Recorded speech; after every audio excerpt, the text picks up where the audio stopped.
Please join me in Gasho. Difficult is it to receive a human form, now we are living it.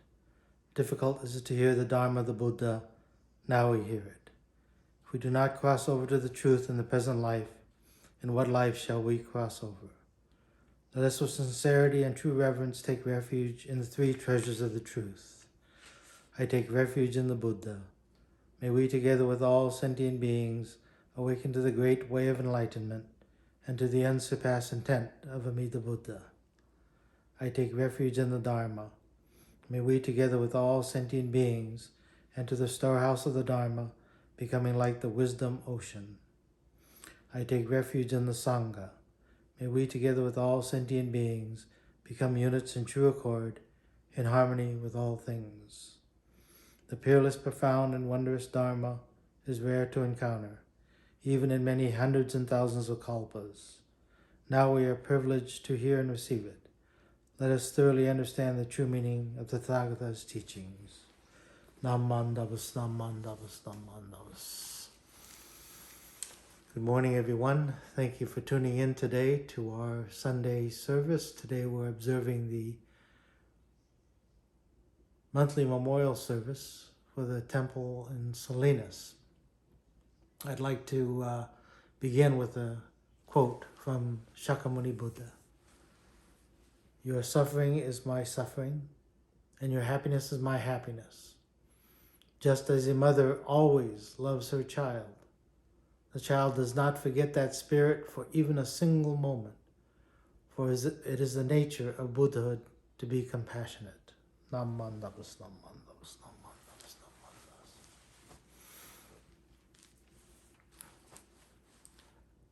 What made me think of this quote was reflecting back when I first became a parent. And my wife said, who happened to be not feeling well that morning, said, "Can you please take care of Andrew?" All afternoon he kept trying to wake her up and bother her as she was trying to rest because she was ill. And he kept going back to her. This reminds me of this quote because it's such a powerful bond. And while also trying to think of what to speak about this morning, I thought to myself how terrible it would be to lose a mother. Now, this is something I've experienced and many of you have experienced as well.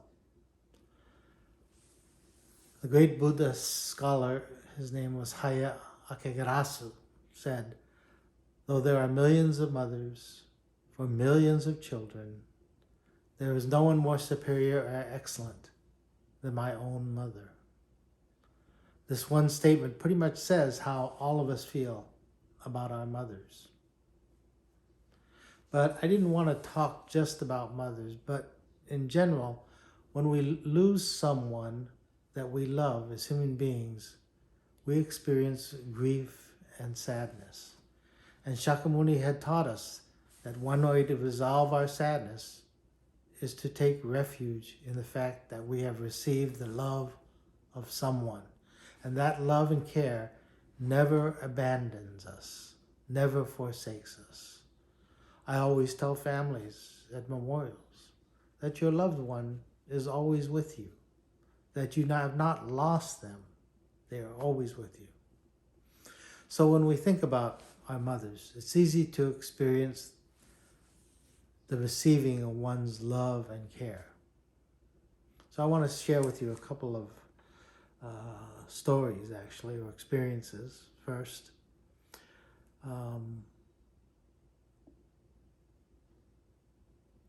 I had experienced the loss of a good friend.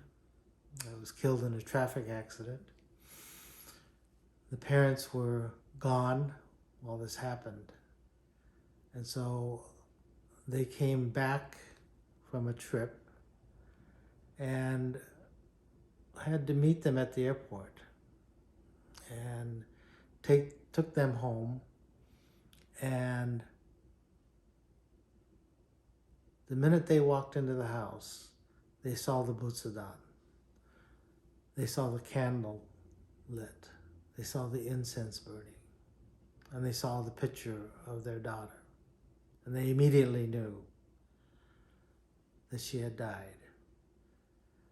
The mother, of course, she broke down and cried, but she said something very interesting. She said, it was my fault that she died. It was all the trouble I did. Why did she have to die? It was my bachi, not hers. Now this is an example to me of a mother who loves her child so much that they assume the responsibility for everything in our lives, even our death. The second story or incident I want to talk to you about it happened in Japan right after World War II. A young man was convicted of murder. He'd killed an elderly gentleman. And the young man never expressed any remorse. He only blamed others. He blamed society. He blamed his situation for his deed. A prison chaplain tried to talk to him into trying to live a better way of life, a better way of thinking. But the young man's attitude was just so bad, so terrible. Later, his mother found out and she tried to visit him, but was not allowed to see him. He refused to see her. She wanted to do something for her son because he was facing the death penalty. So she decided to write him a letter, but she could not write. She never learned to write. So what did she do? She studied and she taught herself how to write. She eventually learned hiragana and she wrote him a letter. But he never opened any of the letters. As they came, he threw them aside. However, this mother kept writing to him every single day. She kept writing and writing. Finally, out of irritation, he opened a letter. And he thought that she would be scolding him for what he did. When he read the letter, he was shocked. It's not what he expected. She had written, "My son, forgive your mother. I am sorry. It was all my fault that I let you commit that terrible crime. Please forgive your foolish mother." These were the words that she wrote with her trembling hand and her childlike handwriting. And when he read those words, he broke down and he cried.